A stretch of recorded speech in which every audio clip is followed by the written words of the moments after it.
Hey, you. Yes, I'm talking to you. How are you doing? Seriously, how are you doing? What? Oh, thank you for asking. I'm doing great.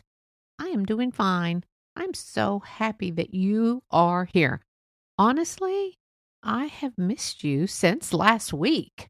Yes, this is Ticket to Life, and I am Henry, and I truly have been missed being here. You know, when you take a little break, then I took a break a few weeks ago, so I'm getting back into the podcast dream. Hmm, that's the name, the podcast dream. Maybe I should change. No, never mind. Let's just keep it with Ticket to Life. I'm going to be talking about dreams today. Boy, do I have some things to share with you. I have truly missed sharing some pretty wild adventures this past week because why? I have been stuck in the house. We have been, Texas doesn't know how to handle ice, but we managed.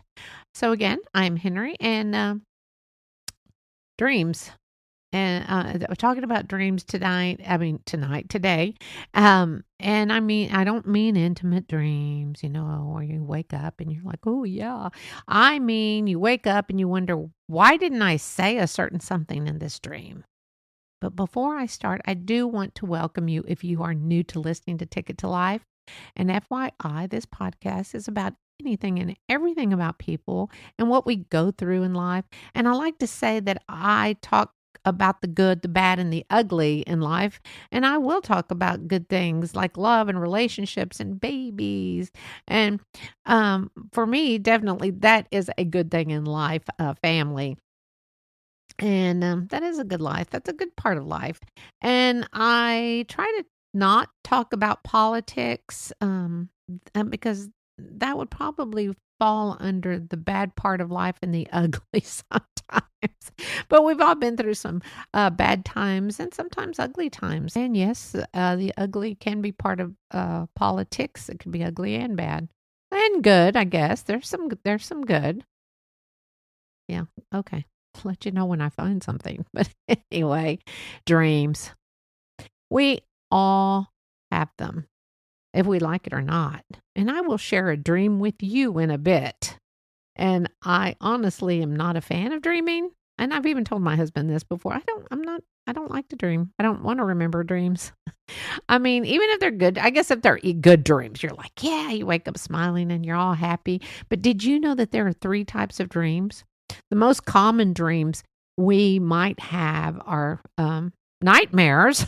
I'll put that on top of the list. Daydreams and lucid dreams. Now, I have to admit the best dreams are daydreams for me. For me, that is like going into a trance. The best, it's like relaxing and you just stare something and start thinking about it and I'm like, I'm gone.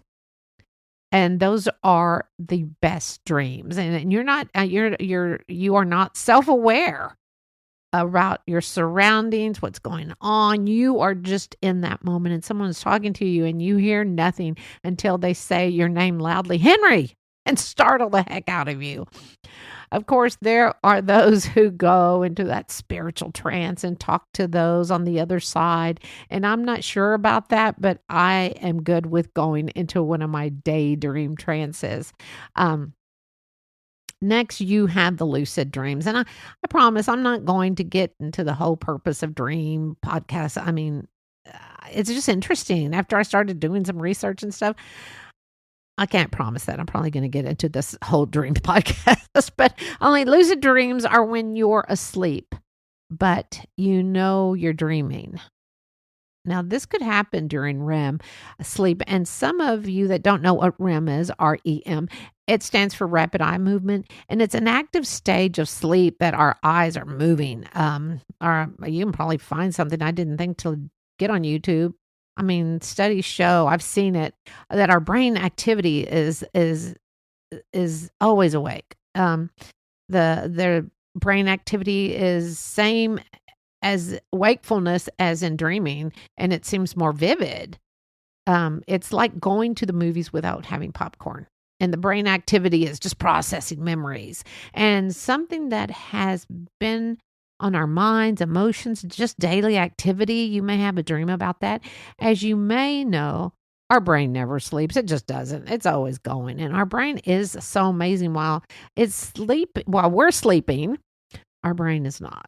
It's putting things into our brain database of memories and emotions. And actually, it removes toxic waste to help our bodies function well.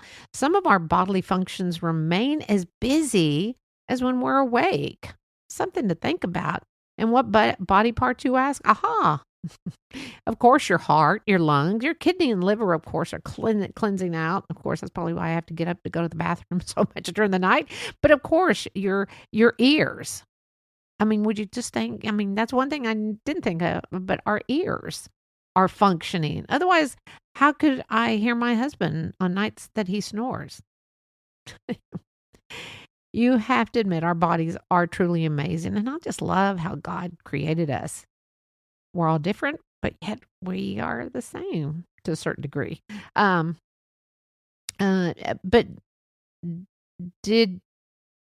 sorry, I didn't mean to go into the anatomy of our bodies, but I just find it so interesting. And I'm sure you do too, or some do. But as you know, one thing leads to another in my brain.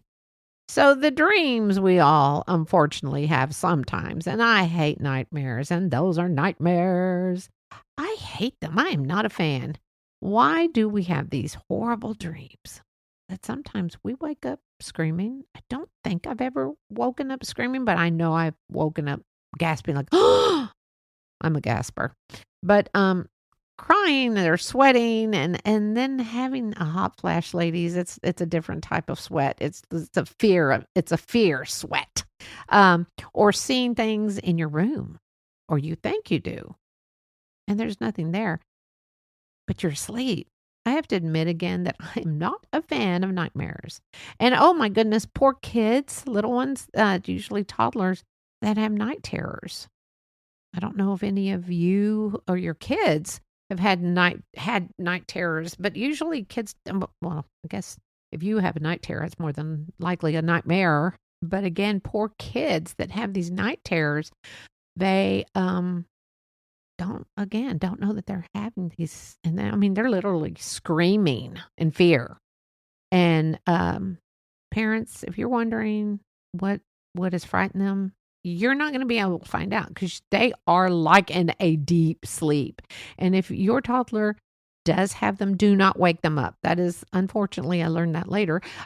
Do not try to wake them up. Waking them up can really confuse them and cause fear and distress, even worse.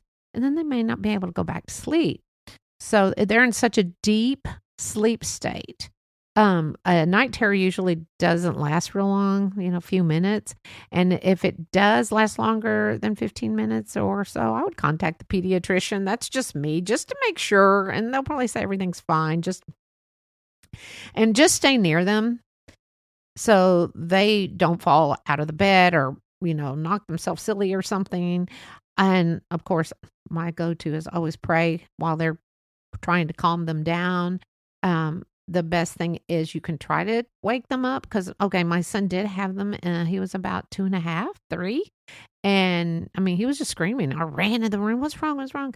Couldn't. It was like his eyes were open. He's sitting in bed. He is just screaming.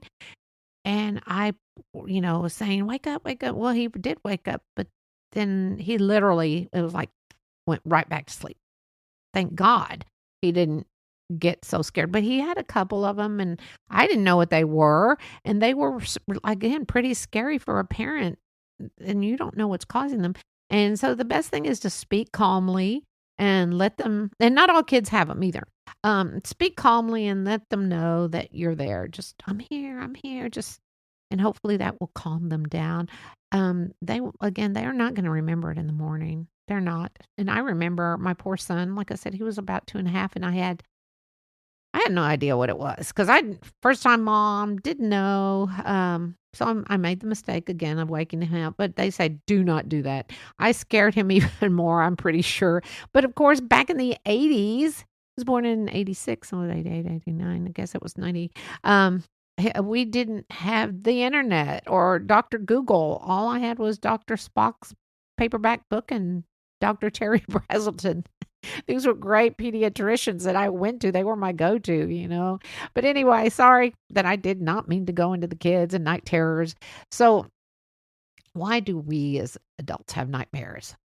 I will tell you that some of it could be from the leading thing that you probably already know. It's leading a stressful life. Do we lead a stressful life purposely? Do we wake up one morning and say, hey, I think I'm going to start leading a stressful life today? No, I don't think so. So I'm going to give you a few of these things. I'll try not to go through the whole list that I found. But in 2025, we are more stressed out. And why? Why? I mean, why? Why would we be so stressed out? So this might be some answer if you're having some bad dreams, nightmares. The key stress factors of some of us is feeling, dun, dun, dun, dun, first, our national future and politics. You think? 75% of U.S. adults are stressed out by this and where we are on our nation's path. So I get that. And honestly, not surprised. The second was economic strain for many Americans and causing anxiety. I am seeing a pattern here. And third was loneliness and division. 62% of U.S. Adults are feeling this due to the social division of our country. Oh, and by the way, my friend Google had more information. So if you'd like, Google it. But it it was interesting. There's just so many stats. I don't want to give them all to you, but it was generational differences. Okay, I'll give you another one other than that. But this was not surprising to me. The differences between young adults, and they're talking about from young adults 18 to 34, 65% are among the most affected, with 65% reporting stress from something we cannot get away from right now. There's just no way. And that is AI. It is stressing a lot of people out, which I get. I mean, it's scary. It's also amazing, but it is scary. It's the future. Of course, one of them said holiday stress. Wonder why. Again, always be flexible at the holidays. So I've gotten off the subject, but I just wanted to tell you, I just think these are things that are there. And some of us go to bed just thinking of these things. And can't, wanting to provide for your family financially. A lot of people are just stressed. How are we going to make ends meet? It's tough right now. So I can understand why a lot of people go to bed and have bad dreams. I get it. The workplace, the pressure, the health. Our health and our life is on the list. Of course it is. Now, I think this is another important thing. Now, this is my opinion. It's not from Google it. I think it is so important to know what you are watching on TV or reading before bed. Yes, we know that we should all say prayers before we go to bed. Be thankful for the day and ask for another one. But we know that some of this stuff, this fictional stuff, no es bueno. It's not good to watch and read scary or real life TV. Now, watching stressful violence, the news before going to bed, going to night land is not a good idea. I had a friend once tell me, it's not a good idea to bring this type of evil into your house by watching horror movies, which I used to enjoy, horror, scary movies. Now I say no thanks. Watching the news is scary enough, right?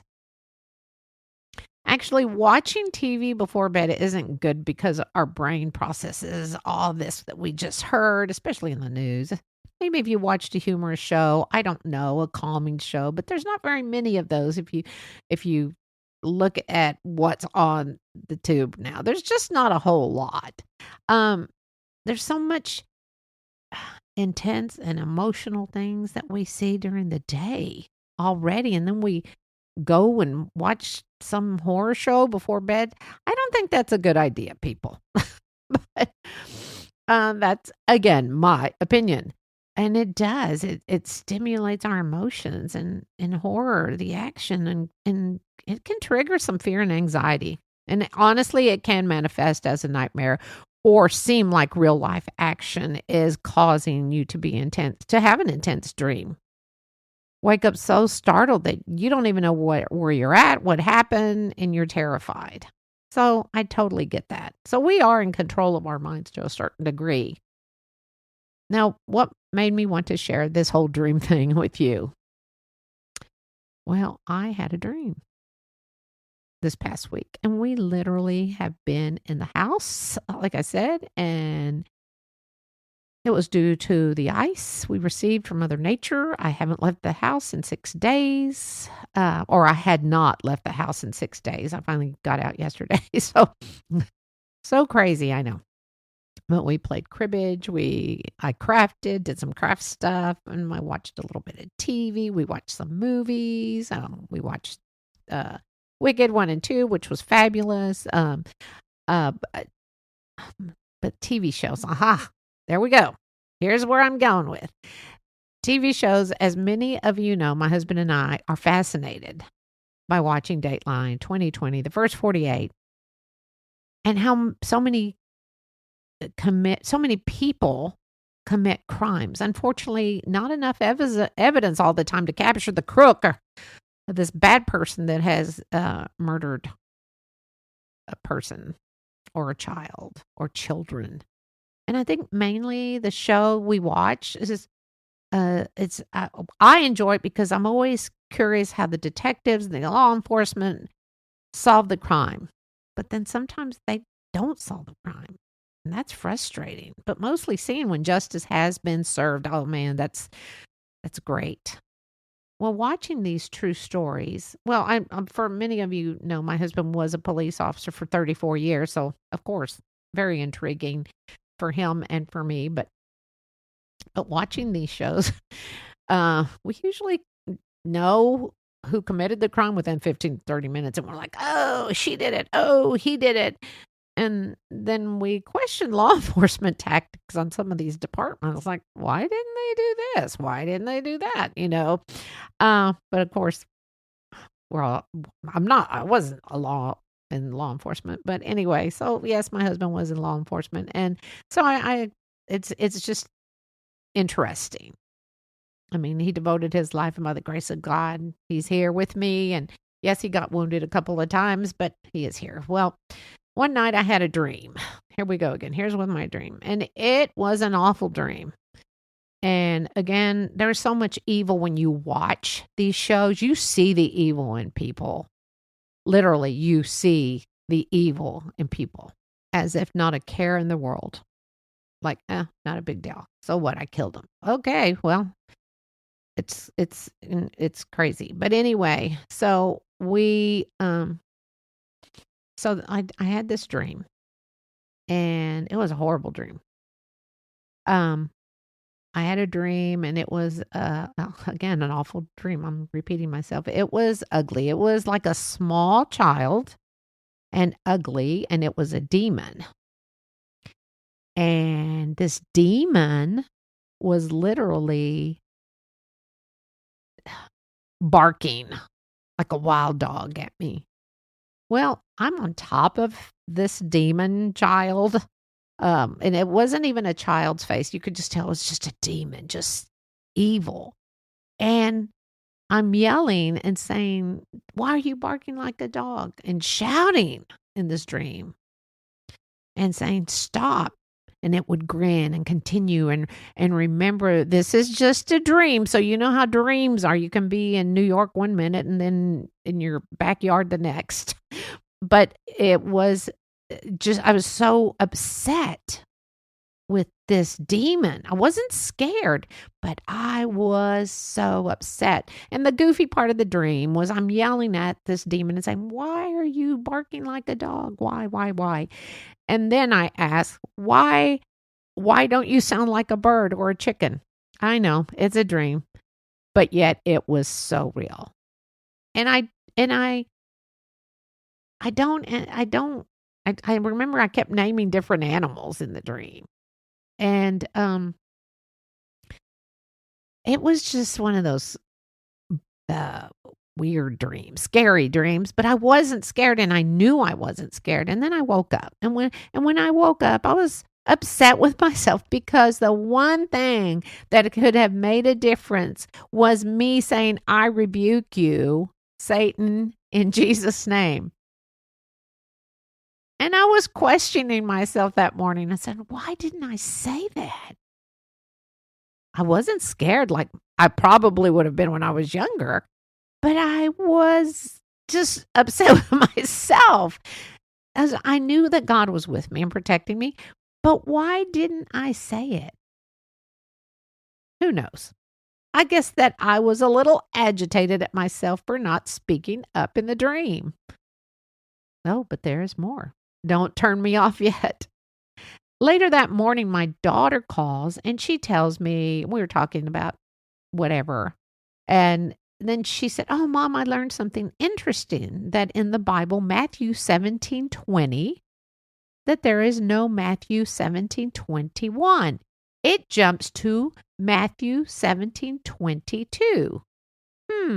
So, of course, I get my Bible out, the Great Adventure Bible. It's a Catholic Bible. And where they're supposed to be 17:21, it's not there. So there's an X there. So, and it says on the footnote of the scripture, let me backtrack. So I tell my husband, so he has a Bible. We have several Bibles in our homes, several, like a lot of Bibles. When I say a lot, we probably have at least 6 or 7 Bibles in our home, where people have gifted them to us. My mother-in-law gave me a beautiful one. She gave my daughter hers, which I'm getting back to her. When I go back to Kansas, I'm going to take it to her. But anyway, so we look it up in all these different Bibles. And it's nowhere to be seen. But the footnote at the bottom, the little footnote, there's a end note when there's a description and usually has a little letter or something. Well, anyway, it says, the 21. The page explained in another Bible that 21 is. And are you ready? This is what it's talking about, okay? In I don't know. I don't know if it's a coincidence. I have no idea. But in it, they're talking about, first of all, the disciples are talking to Jesus and they say, hey, we tried casting this demon out and he wouldn't come out. And then Jesus comes and he tells the demon to leave. The demon leaves and they said, hey, why couldn't it work? Of course, you better read it because of the way I'm explaining it. You're going to say, Anyway, and it says, Jesus says, because ye of little faith, basically. If you had the faith of a mustard seed, you could move mountains. And when they're talking about it, they're talking about a demon. And I'm like, wait, what? But only the prayer, it says, let me just read it to you. But only prayer and fasting can drive this kind out. Nothing else can. Yeah, they're talking about a demon, casting out a demon. Coincidence again? I don't know. So not sure if God is trying to tell me to fast more and pray more. And if if that's what he's trying to tell me, then I need to, and I will. I know that Lent is coming up soon, so I will be praying for the right thing to do for God. Now, I'm sure that was confusing to you. A lot. It said on another Bible that, the Bible's actually was in Greek and they translated, and some people like, let's take this out. But I thought it was interesting that my daughter, because I hadn't told her about the dream yet. So that was the interesting thing. So I did not mean for this to be this long. I'm sorry. I don't like my podcast too long. And it was just way too much. I think maybe being cooped up for 6 days. But now one more thing. Some of us think that we do not even have dreams. I don't have dreams, or we just don't remember them. Why, you ask? Well, most dreams are forgotten because, um, like I said, our database, our brain database, stores memories during our sleep, but it's necessary for the chemicals of memory consolidation are low during REM. And yes, I got that off the internet. I'll have to Google it. But dreams are only likely to be remembered if you wake up directly from a REM sleep. A short-term memory dreams fade within 30 seconds. Because there's so many times I'm like, I think I had a dream, but I don't remember what it was. So, do you remember your dream from last night? If so, was it a good one or a bad one? I'm hoping it was a good one. And I hope I didn't put you to sleep regarding dreams. No pun intended. But I found it so interesting. So, if you're fighting any demons, just pray about it. Because we all have demons that we have fought in our lives. But this was so real. But by the grace of God, I wasn't scared because I knew I wasn't alone. So I guess our time is up, and I hope that you have a great remainder of your day. And I will be praying for you. And if you don't mind, throw my name in your prayers today. This is Henrie, and thank you so much for spending time with me today. You are important to me, and I will see you next week. And you can follow me on Facebook, Instagram, Threads, and all sorts of. I'm working to see if I'm not sure about TikTok if I want to get on that. But anyway, you can follow me, and you can listen to this podcast just about anywhere. So until next week, this is Henrie, and please take care of yourself, and please, please, please go find your blessings.